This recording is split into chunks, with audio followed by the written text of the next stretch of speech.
This evening's broadcast is brought to you by Home Guys Home Services.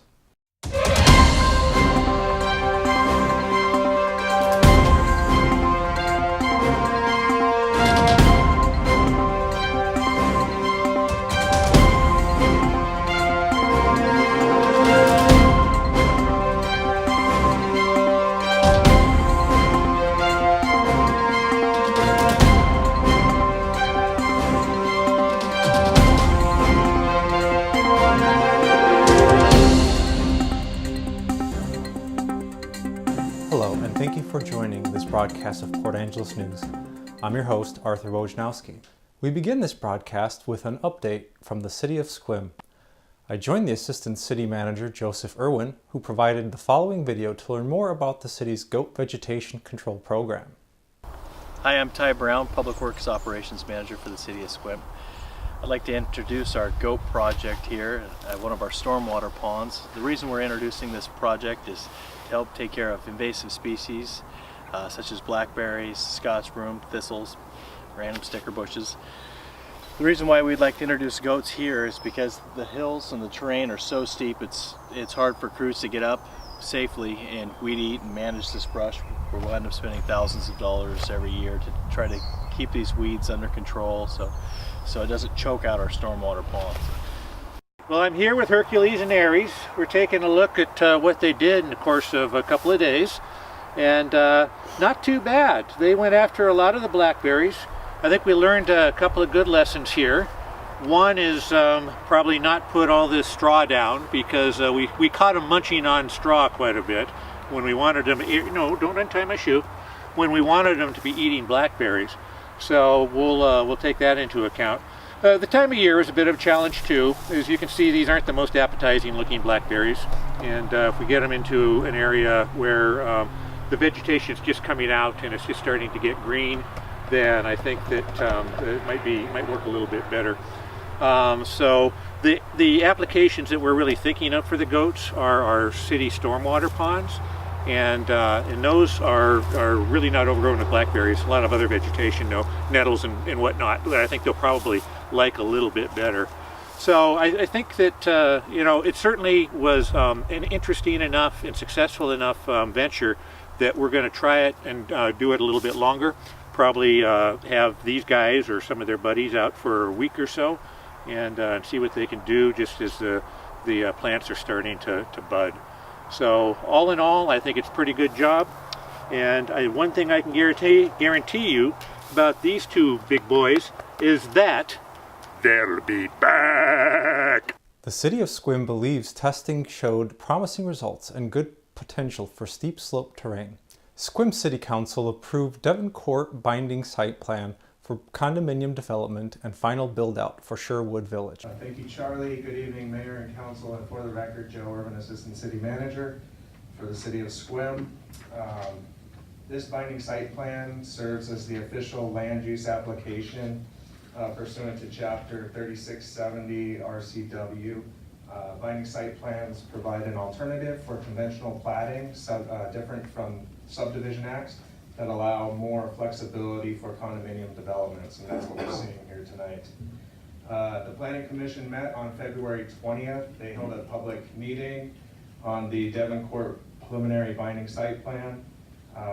This is a final build out of the Sherwood Village area. The 3.76 acres is highlighted on the picture on the screen. It's on the corner, the southwest corner of Old Olympic Highway and North 5th Avenue. The proponent for the project proposes 10 condominium units for a total of 20 dwelling units. Sequim Council also authorized City Manager to make an agreement between City of Sequim and Community Plus to co-sponsor live music events. So my only question is, how are we going to make sure that the music that's being provided is something that young people are interested in? I know the Arts Advisory Committee has difficulty selecting music that's not quote unquote old fogey music for the band shell at Carrie Blake Community Park. So I'm just hoping there's some way that youth are going to be included in making the decision, only because we're promoting this idea as something that's coming from discussions about the youth task force. And if we're going to use that as an argument for why to do this, and I'm not opposed to doing it, then I think we need to make sure that youth is involved somehow in selecting the music. It's been moved and seconded to approve the agreement between Community Plus and the City of Sequim. Are there any further discussion or question items with regard to this? All those in favor, please signify by saying aye. Aye. Opposed, no. Sequim Council member Brandon Janice stated his intent to create a new ordinance to combat aggressive solicitation and panhandling. He illustrated community complaints of aggressive occurrences. So I submitted to Karen, and I don't know, hopefully all of you have gotten it and received it, an ordinance I would like placed on a future agenda. I'll just read the front. It's an ordinance for the City of Sequim creating a new chapter under Sequim Municipal Code, Chapter 9, pertaining to aggressive solicitation and or panhandling. I have worked with MSRC on this one and have taken parts of ordinances from Wenatchee, Gig Harbor, and Bremerton and tried to create something that I think Sequim will be able to implement. I would ask though that any touch by council give at least 4 weeks, that way any corrections by staff can be made and input, specifically by Chief Crane. I'd just like to add my comment. I've had more than 2 or 3 people complain about aggressive panhandling, and this has just been recent. In the past, panhandlers have been present but haven't been particularly aggressive. You could ignore them.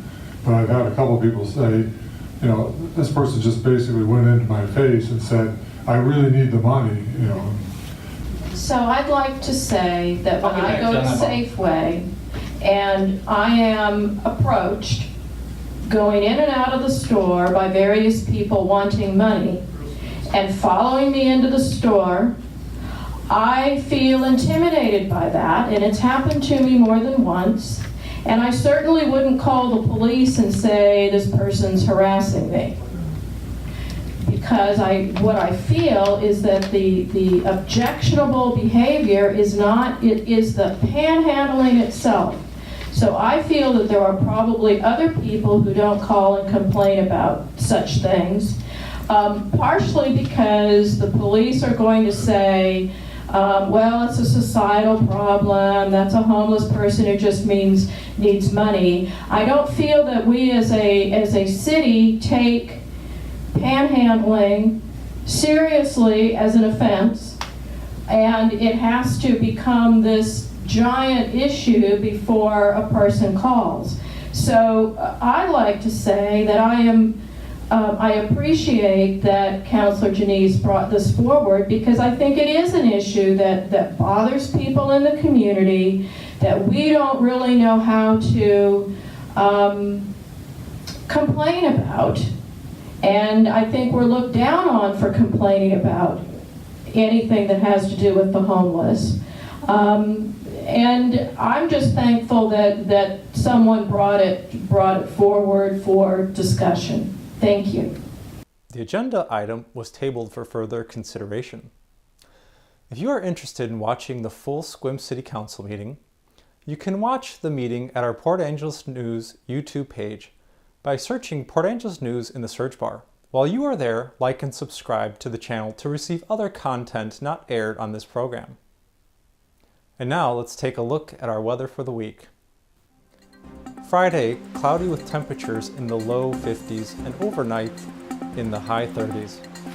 Saturday, there will be a 40% chance of rain with daytime temperatures in the high 40s and overnight temperatures in the high 30s.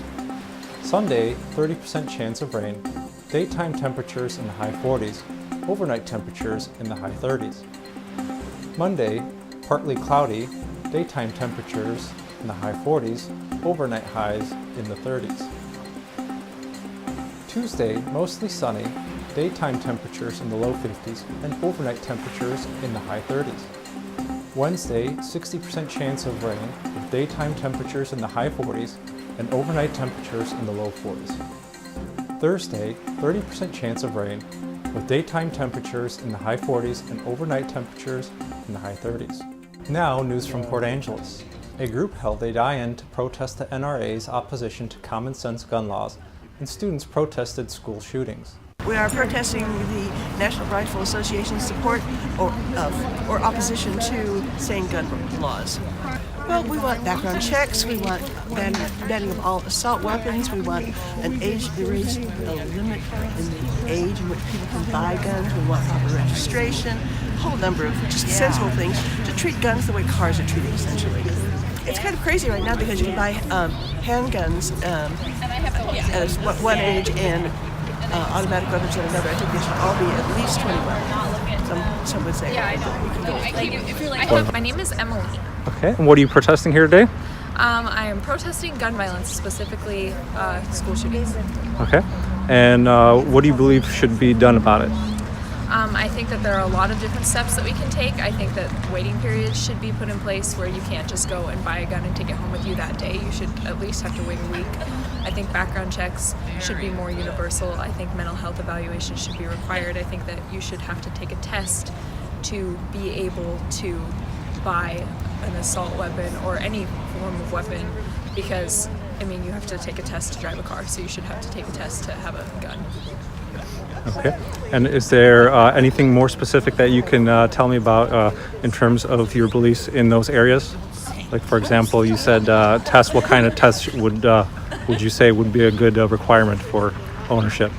You should have to know, first of all, how to use a firearm. You should have to know how to safely handle a firearm. You should have to know how to safely store one. You should have to know the specific laws about where you can have it loaded.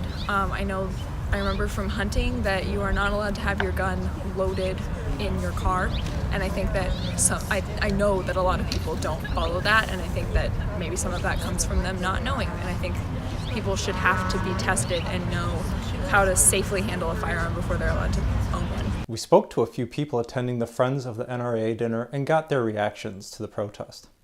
Morris James. Morris James. And what do you think about the protest that we got going on here protesting the NRA? Well, I'm a member of the NRA, obviously, and I'm a supporter of the NRA, and as far as I'm concerned, these people are wasting their time. What's your name, sir? Bruce Johnston. Bruce, nice to meet you. Arthur, Port Angeles News. What do you think of the protest that's going on out here? I think it's kind of silly myself. Yeah? Yeah.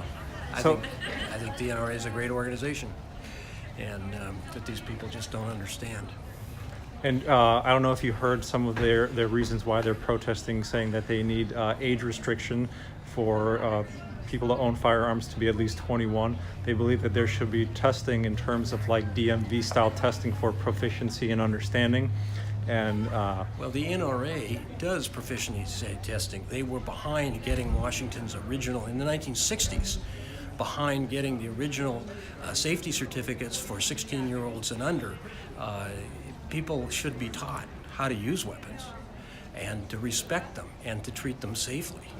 But restricting them between 18-year-olds who, I was in the military when I was 18, and I think that age restriction is discriminatory. It doesn't make any sense. The training does make sense, and the NRA is the one who does the training. City Council member Lindsay Schromen-Wawrin was spotted at the protest. We spoke to him and he responded to us by stating he was there to represent the group's right to protest and make sure that it was not violated. Following the protest, we spoke with Deputy Chief Jason Vieta to clarify current background checks, laws regarding transportation of firearms, and same-day purchase of firearms.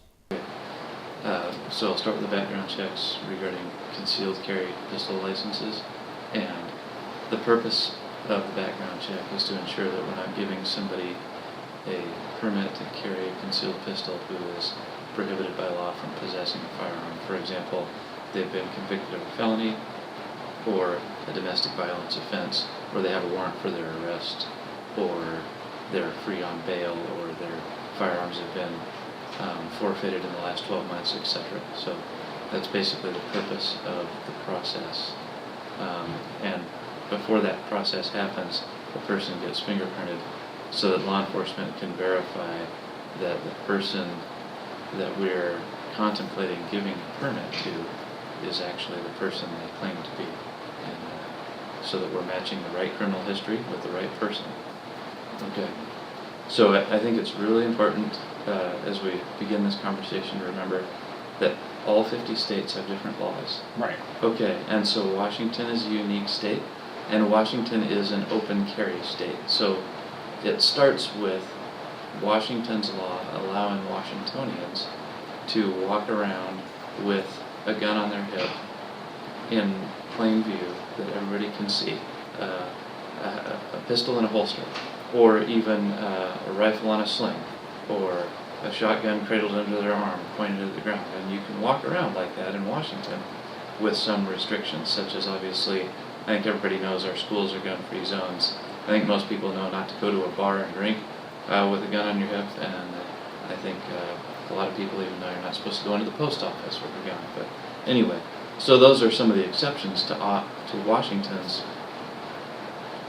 open carry permission. And so I think most people also know that you can drive around with a rifle or a shotgun in your car or a truck, and as long as it's unloaded.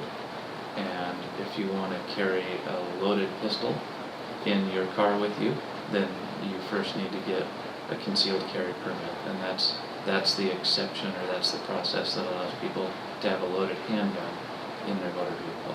Could you just clarify one thing? Yes. Now, for transportation of a rifle, when you say not loaded, does that mean you can have a magazine but not chambered, or does that mean not even a magazine in the firearm? Great question.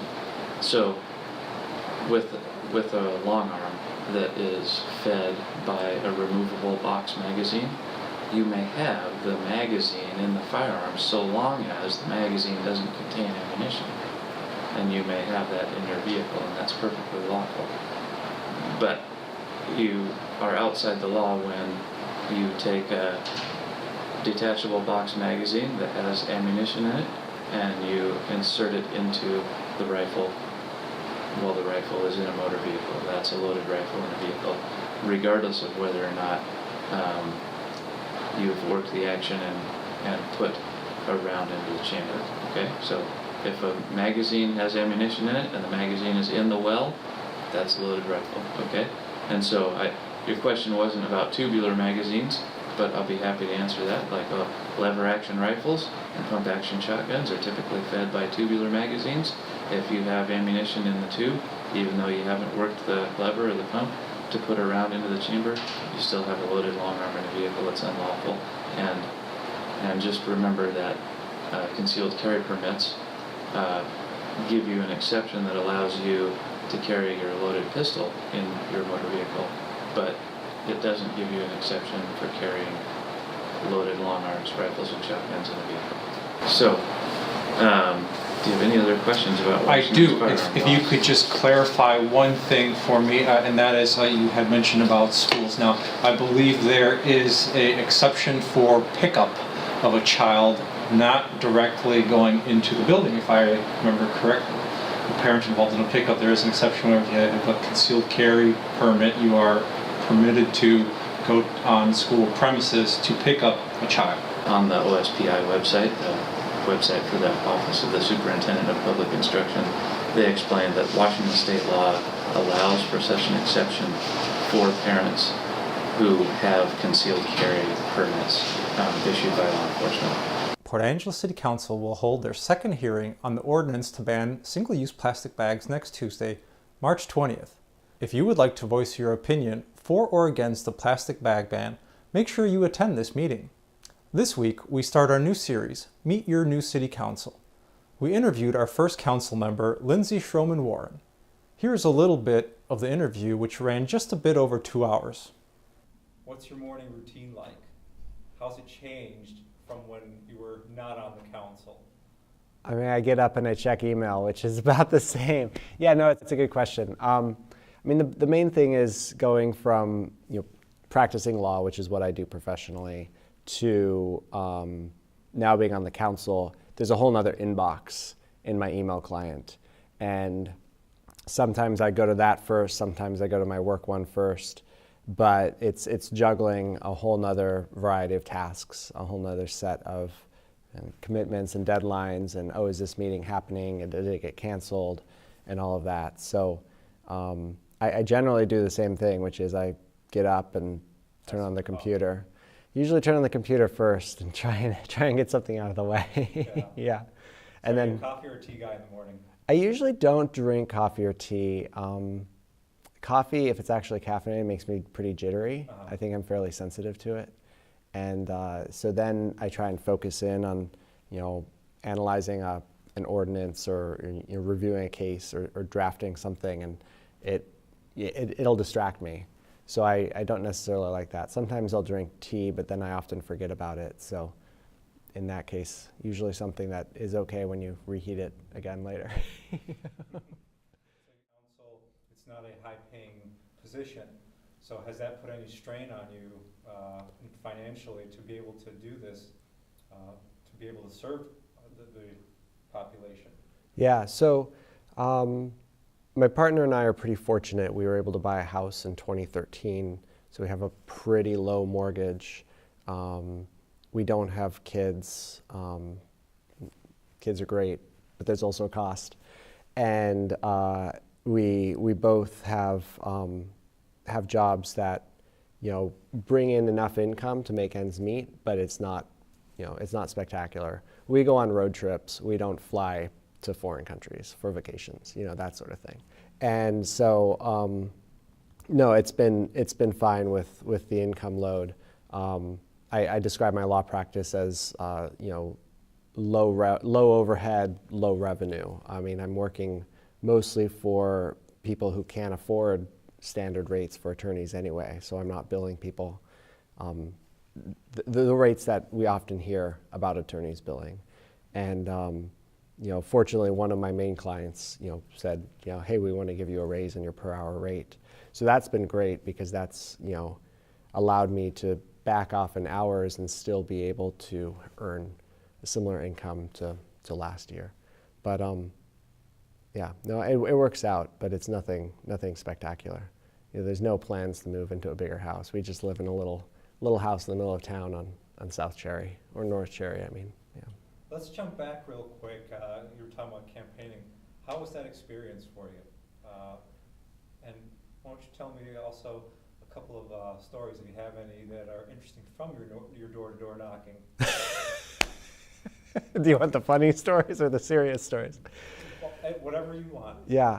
I mean, going door to door is, I had somebody say, look, if you want to win this campaign, you need to go door to door. It's really important. You need to do that, because the key to campaigning is direct voter outreach. So do they get something from you in the mail?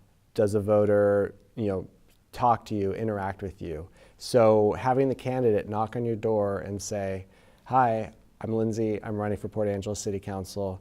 I'd appreciate your vote. Can I give you some campaign literature? I mean, that's basically what I said to most people. And most people are like, oh, that's all? You're not asking me for money? Okay, great. Yeah, I've got dinner on the stove. I've got kids running around. I'm on my way out to work. Like, yeah, most people, that's it. They take the campaign literature and that's it. There's some funny stories too, I mean, for sure. One of my favorite, no, I don't think I should tell it on the air. So I'll leave that. Well, tell us ones that, or you can tell it without giving up information as to location, person, and whatnot. I mean, don't worry, I would have done that anyway. Okay. So, but yeah, if there's any funny ones that, Okay, we'll do it.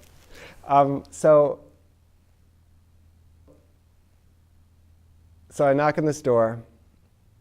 This woman comes to the door. I'm like, hi, I'm Lindsay. I'm running for city council. Can I give you some campaign literature? She's like, oh, great. And I was standing at the door a little while before she answered the door, and I was smelling brownies, right?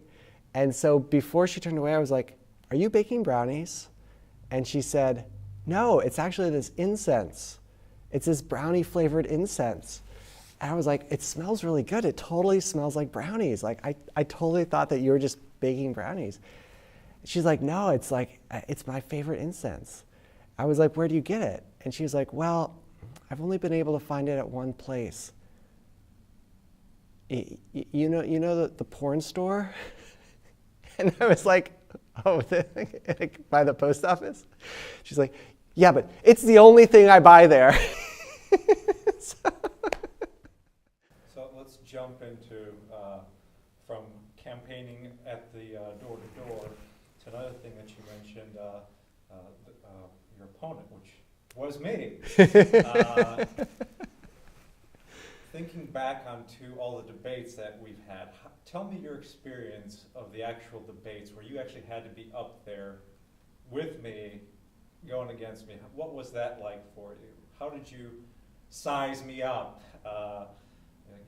Tell me a little bit about that. Oh, that's so not fair. Oh, that's okay. And you can believe me. You can be completely brutally honest. You're not going to hurt my feelings. It's an experience that everyone, especially who's going to potentially run, like you said, will have to face. And they're going to have to hear criticism, because once you're there, once you're elected, you're criticized by everyone, whether they voted or they didn't. Yeah. Oh, tell me about it. you're at least this round, you were spared that part.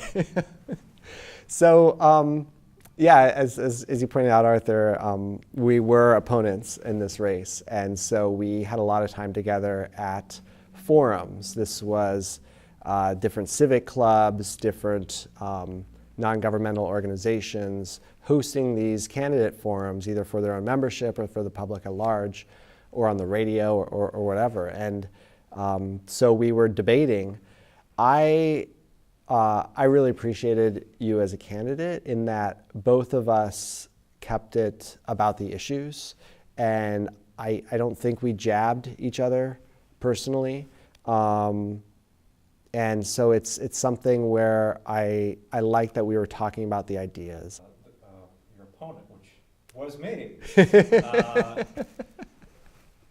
Thinking back onto all the debates that we've had, tell me your experience of the actual debates where you actually had to be up there with me, going against me. What was that like for you? How did you size me up? Tell me a little bit about that. Oh, that's so not fair. Oh, that's okay. And you can believe me. You can be completely brutally honest. You're not going to hurt my feelings. It's an experience that everyone, especially who's going to potentially run, like you said, will have to face. And they're going to have to hear criticism, because once you're there, once you're elected, you're criticized by everyone, whether they voted or they didn't. Yeah. Oh, tell me about it. you're at least this round, you were spared that part. We'll just pretend like we haven't just been talking for 2 hours. There you go. So here we go. I'm schromen-wawrin, and I'm on the Port Angeles City Council as of January 2018. The City Council is the legislative branch of the city government. So it makes the policies for the city. That means making laws that go into the Port Angeles Municipal Code. Those are ordinances. It also means setting policy direction, like what's the level of service we provide for the electric utility or the water utility or roads or police department response and fire department response. Those are all decisions that the city council makes. So I'm one member of a 7-member city council, and I look at my role as representing the people of Port Angeles and the things that are going to make this place a better place for people to live. I think of it in an inclusive way. I think our community should be all of us, and that we should look at it as, how do we make this place work for everyone who's here? And how do we make it work affordably? Because we need to recognize median income in this community is in the $40,000 range. We're not an affluent community, even though there are some people who are fairly affluent here. But how do we make this place work for people who are just trying to get by? To watch the full interview, go to our YouTube channel by searching Port Angeles News in the search bar. If you have any news you would like us to cover or announcements that you wish for us to air, please contact us at info@portangeles-news.com. This program is sponsored by our viewers. If you would like to sponsor this program, contact us at info@portangeles-news.com or call us at 360-808-5597. And that concludes this broadcast. Until next time.